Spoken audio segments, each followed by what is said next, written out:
24th July 2015, the then most powerful man in the world, United States President Barack Obama, touched down on Kenyan soil. The first time a sitting US president was visiting the country.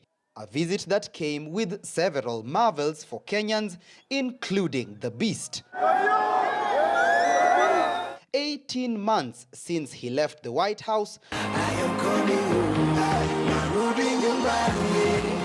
Barack Obama will be in Kenya again, but this time not much hype surrounding his visit. Tunatakata kumwona juu unajua brother yako akikuja amepotelea nje, saa akirudi tunamkaribisha. But to his half-sister, Dr. Auma Obama, the visit means everything. I support him, he supports me, and he has definitely supported me. He's definitely made a mark on what I do. Barack Obama, who will be accompanied by several dignitaries, will inaugurate his sister's Sauti Kuu Foundation's Sports, Resources and Vocational Training Center in Alego, Siaya County. We're trying to change the mentality of gonya gonya. This is a Luo word which means give me, help me.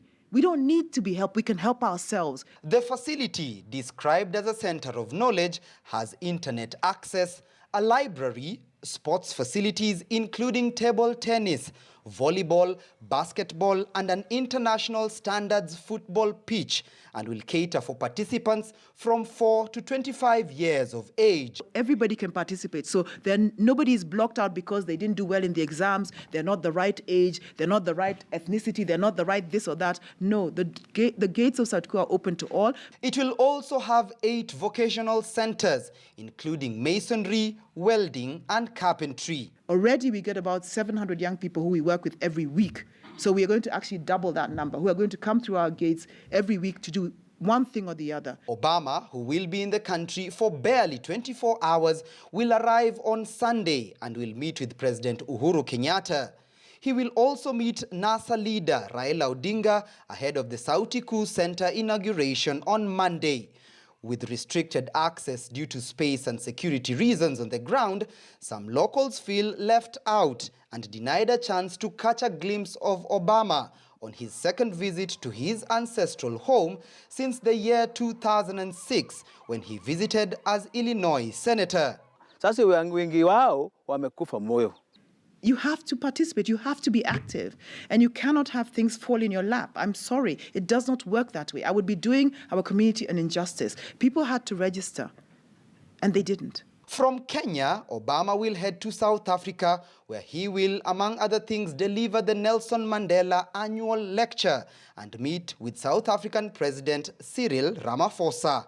It's less than 3 days to the arrival of former United States President Barack Obama to the village of his father in Kogelo, and work to welcome him is apparently ongoing just near the site of Sauti Kuu Foundation, where on Monday he will be delivering a keynote address that is meant to not only inspire the world, but mostly to focus on ensuring that the youth of this particular area get to benefit from the facility that is meant to change the lives of its people.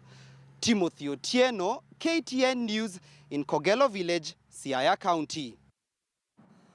Well, the coming of Barack Obama to Kenya on Sunday ahead of his visit to his home in Kogelo in Siaya has already sent excitement across Kisumu and Siaya counties, which will play pivotal roles during the visit.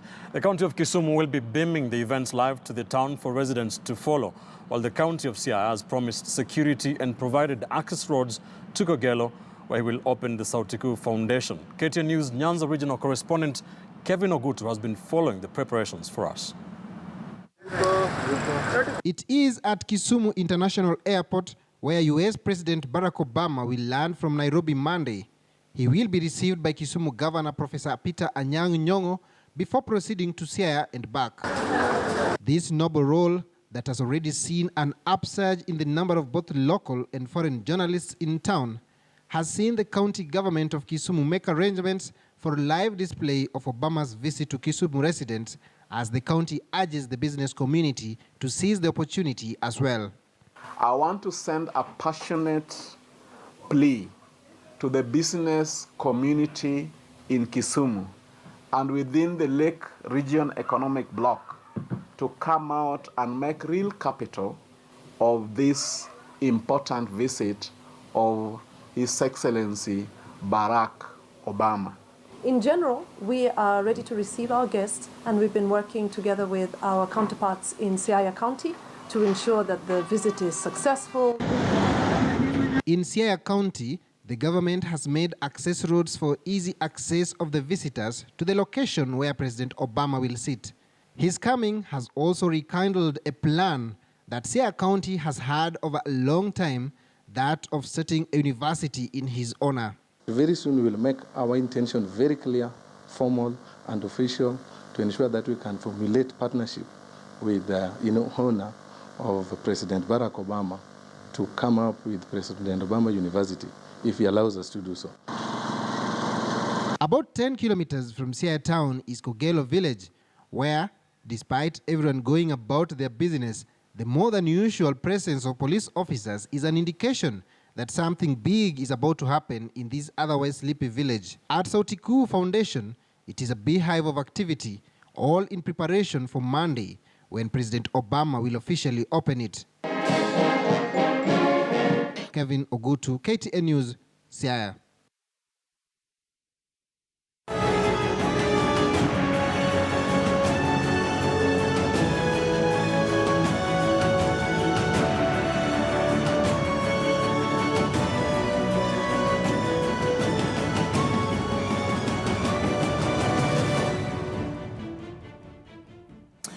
In other news, Kenyan security chiefs are expressing commitment to end piracy off the coast of Somalia in the same vigor that they are fighting terrorism.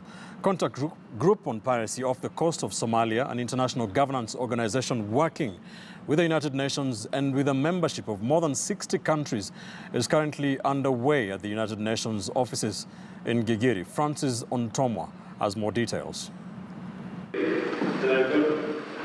Piracy off the coast of Somalia has been a threat to international shipping since the second phase of the Somali civil war around 2000. Effects of the vice have ripple effects into neighboring countries, including Kenya. This session, under the auspices of Contact Group on Piracy off the coast of Somalia, is discussing this matter. With regard to the Somali coast, they don't have a coast guard, and in addition, AMISOM does not have a maritime component. What is critical is for us to move towards the sharing of resources, because we all can't afford to launch some of these things on our own. We're in the process of launching a Coast Guard, and so we have to think about how will we use our assets in partnership with others. Kenya is part of the African mission in Somalia, where charcoal trade and sugar smuggling has continued to finance terror. In the past, the country has deployed the Navy to escort merchant ships in the vulnerable seacoast in collaboration with the combined maritime forces. Although the last few months have witnessed a lull in sea piracy activities in the region, the threat still remains potent, reason why delegates are putting their heads around the subject here at the United Nations offices in Nairobi. We can also ensure investment, development, employment, creation of employment, and ensure that in one generation that the people in this region will have sufficient jobs and sufficient quality of life to give up totally on piracy and other cross-border crimes. Kenya has also established the Blue Economy Implementations Committee and also formulated the Kenya Coast Guard Bill Service to provide legal and regulatory framework for the creation of viable maritime. The entire world is obligated to support the work to support the work of the contact group. And so because we are all obliged actually to comply by all UN Security Council resolutions. The Global Forum on the Sustainable Blue Economy will be hosted later in November this year in Nairobi. Francis Ontomwa, KTN News, Nairobi. Talking about KTN News, on the 10th of July 2015, a baby was born and was named KTN News, the only 24-hour news channel in East and Central Africa that boasts being the best in breaking news, live news coverage, groundbreaking documentaries, and qualified investigative reporting. Our newsroom today celebrated the channel's third birthday. Fatia Mohamed Noor tells us more. That commands and set the trends in the news scene. The 2017 general election marked the hallmark of KTN News authority in Kenya with a wall-to-wall coverage of the polls. That impact is felt in the continent too. We broke the fall of Zimbabwe's long-serving dictator Robert Mugabe and the refugee crisis in Moyale after violence broke out in Ethiopia. Senior parliamentary reporter Patrick Amimo congratulated the team on another year of greatness.